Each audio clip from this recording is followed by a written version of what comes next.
Hello guys, welcome to the review of OG, which is acted by Pawan Kalyan, Priyanka, Arjun Das, Imran Hashmi, and directed by Sujit, మన Thaman musical blast. Sujith, Pawan Kalyan, Thaman వీళ్ళు ముగ్గురు కలిసి జాతిని మింగారు bro. Seriously జాతిని మింగారు. Cinema రివ్యూలోకి వెళ్ళడానికి ముందు నేనైతే 5/4 ఇస్తా. ఇక 1 తీసేస్తా, ఎందుకంటే చెప్తా. బ్రో, స్టార్టింగ్ ఎంట్రీ సీన్ నుంచే ఏదన్నా అది ఆ డైరెక్షన్ ఏంటంటే, అది కార్లో వెళ్తున్నప్పుడు అలా నేమ్స్ వస్తాయి చూడు, బుర్రపాటు డైరెక్షన్. అది ఎక్కడి నుంచి వస్తాయో సుజిత్కి ఇన్ని ఐడియాలు నాకు అర్థం అవ్వట్లేదు. ఈ మన నార్మల్ తెలుగు సినిమాల్లో చూస్తున్నట్టు ఉండదు, ఇది ఏదో హాలీవుడ్ లెవెల్ ఆఫ్ మూవీస్ ఉంటాయి. సుజిత్ డైరెక్షన్స్లో ఇప్పటి నుంచి హాలీవుడ్ లెవెల్ మూవీసే వస్తాయి కన్ఫామ్గా. మన ఇండియా లెవెల్ ఆఫ్ మూవీస్ అయితే రావు. అలా డైరెక్షన్ చేస్తున్నాడు. ఇండియాలోనే హాలీవుడ్ లెవెల్ ఎలా తీసుకొస్తున్నాడు అయ్యా, నాకు అర్థం కాదు సుజిత్. ఇక పవన్ కళ్యాణ్ విషయానికి వస్తే, ఆ స్వాగ్, ఆ స్టైల్, పంజా సినిమా తర్వాత అలాంటి గ్యాంగ్స్టర్ సినిమాని చూసింది ఈ సినిమాలోనే. ఇక స్టోరీ అయితే నార్మలే, మీకు తెలిసే ఉంది కదా, ట్రైలర్లోనే చెప్పేశాడు. ఇంకా దీంట్లో చెప్పకపోవడం ఏం లేదు. బాధ ఏంటంటే హీరోయిన్లే లేపేస్తారు. ఆ సువి సువి సాంగ్ వచ్చినప్పుడే అర్థమైపోయింది అందరికీ, హీరోయిన్ లేపేస్తారు అన్నట్టు లేపేశారు. కానీ పర్లేదు, హీరోయిన్ లేపేస్తేనే మంచిది. పవన్ కళ్యాణ్కి మంచి ఎలివేషన్ సీన్లు పడ్డాయి అక్కడ. స్టార్టింగ్ ఎంట్రీ సీన్, మరి ఇంటర్వెల్ బ్లాక్, ఎస్పెషల్లీ దీని గురించి మాట్లాడాలి. బుర్రపాడు సీక్వెన్స్ బ్రో. తమ్మని ఏమన్నా కొట్టాడు అక్కడ, రాచకం అది. ఆ కారు పైన నడుచుకుంటూ వస్తాడు, అది వద్దు నాకు స్టోరీ చెప్పాలనిపిస్తుంది కానీ స్పాయిలర్ అయిపోతుంది, చెప్పట్లేదు అంతే. మరి సెకండ్ హాఫ్లో ఒక రిమిక్స్ సాంగ్ ఉంటుంది, గన్ పట్టుకుని వచ్చినప్పుడు. పవన్ కళ్యాణ్ గారి పాత సినిమా ఏదో రిమిక్స్ సాంగ్ ఉంటుంది చూడండి. దాని తర్వాత ఎస్పెషల్లీ నేను చెప్పడానికి వచ్చింది సాహో గురించి. సినిమా మొత్తం చాలా బాగుంటుంది, సాంగ్స్, ఎమోషన్స్, ఫైట్స్ అన్నీ బాగుంటుంది. కానీ ఒకటి, నేను సినిమాకి వెళ్ళడానికి ముందు సాహోకి ఎలా లింక్ చేస్తాడ్రా వీడియో అనిపించింది. ఎంత బాగా లింక్ చేస్తారంటే, ఎందుకంటే సాహోది వచ్చేసి 2019లో తీసిన మూవీ ఉంటుంది, ఇది 1980s గ్యాంగ్స్టర్స్ మూవీస్. ఓకే, ఎంత బాగా అది సినిమాటిక్ యూనివర్స్ చేశారంటే Sujeeth, hats off to director actually. ఇంకా ఎక్కడున్నాం, ఇంకా యాక్టర్స్ గురించి మాట్లాడితే ఎవడికి వాడు పీక్స్. అర్జున్ దాస్ యాక్టింగ్ చాలా బాగుంటుంది. దాని తర్వాత ఇంకా శ్రేయ రెడ్డి గురించి చెప్పాల్సిన అవసరం లేదు. ఇంకా ప్రియాంక మోహన్ కూడా కొంతసేపే ఉంటుంది, కానీ పర్లేదు, బాగానే ఉంటుంది. ఇంకా పవన్ కళ్యాణ్ గురించి ఏం చెప్తాం, ఇంకా ఫ్యాన్స్కి పండగ తెలుసా.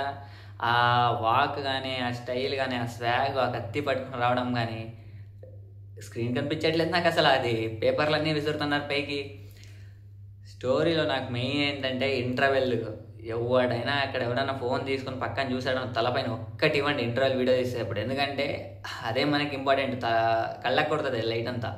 ఇంకోసారి వెళ్ళాలి సినిమాకి. మరి ఇంకా సాంగ్స్, ఎస్పెషల్లీ అది ఫైర్ స్టార్మ్ సాంగ్స్ ఎక్కడ దొరికితే అక్కడ వాడేశాడు. ఇంకా ఆ గన్స్ అండ్ రోజెస్ సాంగ్ రావడం, ఆ కార్స్, ఎక్కడి నుంచి వస్తాయి ఐడియాలో నాకు అర్థం అవ్వట్లేదు సుజిత్కి. సినిమా గురించి చెప్పాలంటే ఒకటే మాట బ్రో, నిజంగా జాతిని మింగారు బ్రో. సుజిత్, తమన్, పవన్ జాతిని మింగారు. ఇంతకు మించి నేనేం చెప్పలేను. నాకు మోస్ట్ హ్యాపీ మూమెంట్ ఏంటంటే సాహో సినిమా కనెక్ట్ చేశారు, అదే హ్యాపీ.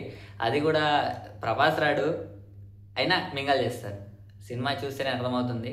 టు బీ ఫ్రాంక్, సినిమాకి నెగిటివ్ రివ్యూస్ ఇస్తే వాడిని వేసేయండి, ఎందుకంటే వాడు కంపల్సరీ జగన్ మావయ్య ఫ్యాన్ అయి ఉంటాడు.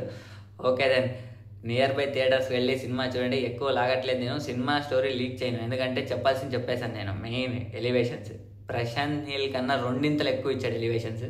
ఇంకా మనకి సాంగ్స్ కూడా చాలా బాగుంటాయి, ఎస్పెషల్లీ ఇంటర్వెల్ సీను. మరి సెకండ్ హాఫ్లో కేజీఎఫ్ సినిమా చూసే ఉంటారు, యష్ నడుచుకుంటూ వస్తుంటే ఏ లెవెల్ ఆఫ్ ఎలివేషన్ సీన్స్ ఉంటాయి కదా సార్, అదే level of elevation scenes Pawan Kalyan పెడితే ఎట్లా ఉంటుంది. ఆ సూట్ వేసుకొని, ఆ షర్ట్ వేసుకొని, ఆ ప్యాంట్ వేసుకొని అలా నడుచుకుంటూ వస్తుంటే దాని వెనకాల ఆ మ్యూజిక్ కొడితే తమాన్ అరాచకం బ్రో. నిజంగా తమాన్ అరాచకం. ఏమనుకున్నా కానీ లేపాడు సినిమాని పైకి అలా. సినిమా ప్రతి సీను, ప్రతి షాట్ గూస్ బంప్సే. Every scene. ఎవడు చైర్లో అయితే కూర్చోలేదు నాకు తెలిసి. ఇంకా పవన్ కళ్యాణ్ ఫ్యాన్స్కి అయితే అన్నం తినకుండా బతికేస్తారు 3 or 4 days నాకు తెలిసి. మీరు కూడా ఏదైనా త్వరగా వెళ్ళిపోండి సినిమాకి. ఓకే గాయ్స్, అయితే ఒక్కటే బాధ ఏంటంటే ఇమ్రాన్ హష్మి క్యారెక్టర్ని క్లైమాక్స్లో ఏదో కొంచెం తగ్గించినట్టు అనిపించింది. కానీ ఎంట్రీ సీన్ ఆయనది కూడా చాలా బాగుంటుంది. ఎంట్రీ సీన్ అస్సలు ఎక్స్పెక్ట్ చేయలే. ఆయన ఎంట్రీ సీన్ కూడా నిజంగా ఎక్కడ అంటే పరిగెత్తు అని ఒక డైలాగ్ ఉంటుంది ఆయన, అది అవుట్ ఆఫ్ ది సిలబస్. అది కూడా జాతిని మింగేది ఇది ఒక్కడే చెప్పగలను. మళ్ళీ ఎందుకంటే స్టోరీ చెప్పలేం కదా. ఓకే గైస్, అయితే నియర్ బై థియేటర్స్ వెళ్ళి చూసేయండి. నెక్స్ట్ రివ్యూతో కలుసుకుందాం. మనం కలెక్షన్స్ కూడా మాట్లాడుకుందాం. Especially collections. చిన్న హీరోని ఆడుకున్నారు పవన్ కళ్యాణ్ గారిని. షో పడక ముందే 100 crores కొట్టాడు భయ్య. షో పడక ముందే. ఇంకా షో పడింది కదా, అది కూడా యునానిమస్ పాజిటివ్ రివ్యూస్ వస్తున్నాయి. ఏ లెవెల్ ఆఫ్ కనెక్షన్స్ వస్తాయో ఆలోచించండి. ఇక నాకు తెలిసి నేను ఫస్ట్ డే కలెక్షన్స్ 150 crores నుంచి స్టార్ట్ చేస్తా. ఇంక ఎండ్ ఆఫ్ ది సిలబస్ వచ్చేస్తే ఒక 500 crores వరకు కంపల్సరీ వస్తాయి. ఏంటంటే క్లిక్ అవ్వాలి సినిమా. ఆంధ్ర తెలంగాణలో కాకుండా బాలీవుడ్లో కూడా క్లిక్ అవ్వాలి. అక్కడ క్లిక్ అయితే ఇక కలెక్షన్స్ ఉనానిమస్గా వస్తాయి. కలెక్షన్స్ గురించి కూడా వీడియో చేసుకుందాం నెక్స్ట్ వీడియోలో. Okay guys, then bye, see you.